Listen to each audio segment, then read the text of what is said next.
दोस्तों, मेरा नाम है नीलेश मिश्रा। कहानियाँ सुनाता हूँ। ये है मेरा नया खास शो, मेरी प्यारी जिंदगी विद नीलेश मिश्रा। दोस्तों, आज मैं आपको सुनाने जा रहा हूँ अपनी मंडली की सदस्य अनुलता राज नायर की लिखी कहानी बस 30 दिन। मन बदल जाता है, स्वभाव बदल जाता है, दिन रात और शामें बदल जाती हैं जब हमारी जिंदगी में कोई आता है या जिंदगी से चला जाता है। माँ के जाने के बाद हमारे घर में कुछ भी पहले जैसा नहीं रहा था। सुबह आंगन बुहारने की आवाज से नींद नहीं खुलती मेरी। दोपहर को दुकान से आने पर बाहर ही कोई लस्सी का ग्लास नहीं थमाता था। शाम को अक्सर दिया बाती नहीं होती थी और कपूर लोबान की महक भूलने लगा था हमारा घर। तीज त्योहार फीके पड़ने लगे थे, लेकिन ये सब तो बाहरी बातें थीं। सबसे बड़ा बदलाव आया था बाबूजी में, और ये बदलाव हमारे घर का सुकून छीन रहा था। बाबूजी शराब पीने लगे थे।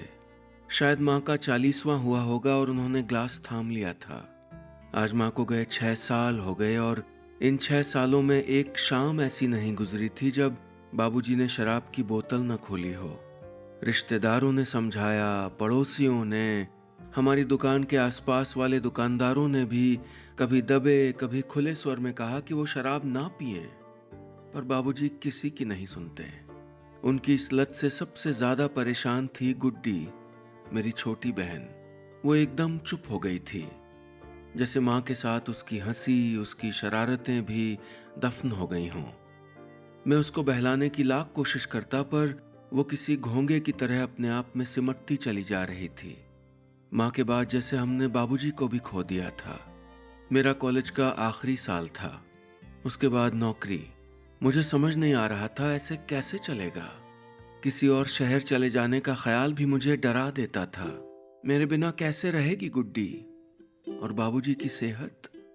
हर सुबह नाश्ते के समय मैं बाबूजी को समझाने की कोशिश करता था, लेकिन गुड्डी रुआंसी हो जाती। बाबूजी उसके माथे को चूम लेते और मुझसे कहते, तुम लोग मेरी चिंता मत किया करो भाई, मैं कल से पक्का सुबह सैर के लिए जाना शुरू कर दूंगा, फिर देखना सारी बीमारियां भाग जाएंगी। मैं मुस्कुरा देता, एक उम्मीद बन जाती अगली सुबह तक के लिए। लेकिन शाम को डूब के शराब पीने के बाद सुबह कौन उठ पाता है? मेरे कहने पर बाबूजी थोड़ी कोशिश भी करते, पर हैंगओवर कुछ करने दे तब ना। गुड्डी सुबह जल्दी उठकर अदरक वाली चाय बना देती। मैं खुद उनके साथ सुबह उठने को तैयार था, उनके लिए महंगे वॉकिंग शूज मंगवाए, पर कोई फायदा नहीं। दुनिया में हर सवाल का जवाब है और हर मुश्किल का हल भी। मैंने एक दिन इंटरनेट पर ड्राई जनवरी कैंपेन के बारे में पढ़ा कि कैसे लोगों ने 1 महीने शराब से दूर रहकर उस बुरी आदत से पीछा छुड़ा लिया। मुझे लगा जैसे किसी जंग लगे ताले की चाबी हाथ लग गई हो। मुझे लगता है जैसे बाबूजी को पीने की लत थी, वैसे ही मुझे जिद थी कि उनकी शराब छुड़वा के ही रहूंगा। उस दिन बाबूजी बहुत खुश थे। हमें एक बड़ा ऑर्डर मिला था। बाबूजी गुड्डी की शादी, घर की मरम्मत और पता नहीं क्या क्या सपने देखने लगे थे। शाम को बाबूजी की बोतल खुलती, उसके पहले मैंने और गुड्डी ने उन्हें वो वेबसाइट दिखाई। वो कुछ कहते उसके पहले गुड्डी पढ़ने लगी, get your fun back, get your energy back, get your calm back, get your you back. पढ़ते हुए उसका गला भर्रा गया। वो जल्दी से उठकर अपने कमरे में चली गई। बाबूजी कुछ देर खामोश बैठे रहे, कभी मेरी तरफ देखते, कभी गुड्डी के कमरे के बंद दरवाजे की तरफ। उन्होंने कुछ कहा नहीं, बस उठे और अपनी अलमारी खोल के बोतल निकाली और मुझे पकड़ा दी। मैंने बाबूजी की कांपती हथेलियां थाम ली। लगा जैसे चलने की कोशिश में डगमगाते किसी बच्चे की हथेलियां थाम ली हों। आने वाले दिन उम्मीद भरे थे, पर आसान नहीं। हर शाम बाबूजी घर आकर अनमने हो जाते, चिड़चिड़ाते, कभी गुस्सा भी करते। हम समझते थे कि उनको तलब उठ रही है। वो बड़ा नाजुक समय होता था। मैं और गुड्डी पूरी तरह के जतन करते। कभी उन्हें साथ लेकर घूमने निकल जाते, कभी पुराने एल्बम निकालकर बीते दिनों को याद करते। कुछ देर में बाबूजी भी संभल जाते, तलब भूलकर किस्से सुनाने लगते। पता है स्कूल में गुड्डी का एडमिशन कराने गए तो फॉर्म पे गुड्डी नाम ही लिखवा दिया। कुछ अच्छा नाम सोचा ही नहीं था मैंने और तुम्हारी माँ ने, तब इसकी टीचर ने इसका नाम सुझाया था, खुशी। 30 दिन हमारे लिए 30 महीनों जैसे गुजरे थे। हर शाम ये डर अपने पांव पसारने लगता कि आज कसम टूटी, आज कसम टूटी, आज खुली बोतल और उसके भीतर से जिन्न की जगह कोई शैतान निकल आएगा।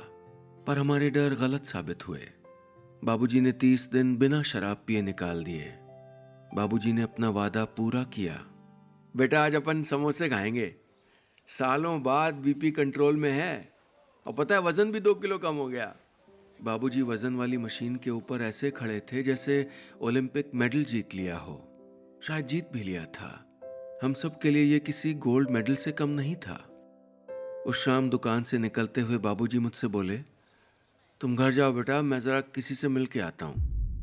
मैं घबरा गया, कुछ बोलता या टोकता उसके पहले बाबूजी बोले, चिंता ना कर बेटा, अब कभी हाथ नहीं लगाऊंगा। इन 30 दिनों की यात्रा को बेकार नहीं जाने दूंगा। मैं बाबूजी के गले से लग गया। उन्होंने मेरी पीठ थपक दी और हंस के बोले, जरा ये जादुई छड़ी अपने दूसरे दोस्तों को भी तो दे आऊं। उनकी सेहत भी सुधरी रहेगी, तभी तो जमेगी हमारी शतरंज की बाजियां।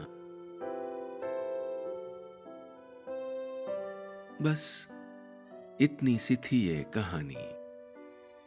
दोस्तों, ये थी मेरी मंडली की सदस्य अनुलता राज नायर की लिखी कहानी बस 30 दिन।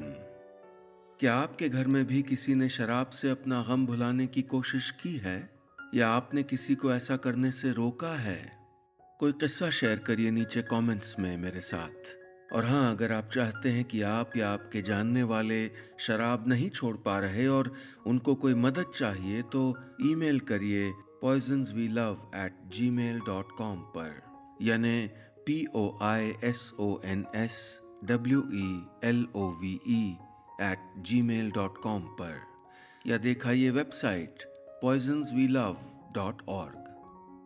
मैं अभी चलता हूँ, जल्द मिलूंगा फिर लेकर एक नई कहानी अपने इस खास शो में जिसका नाम है मेरी प्यारी जिंदगी with Nilesh Mishra. World Health Organization यानी WHO और मेरी एक साझा पेशकश।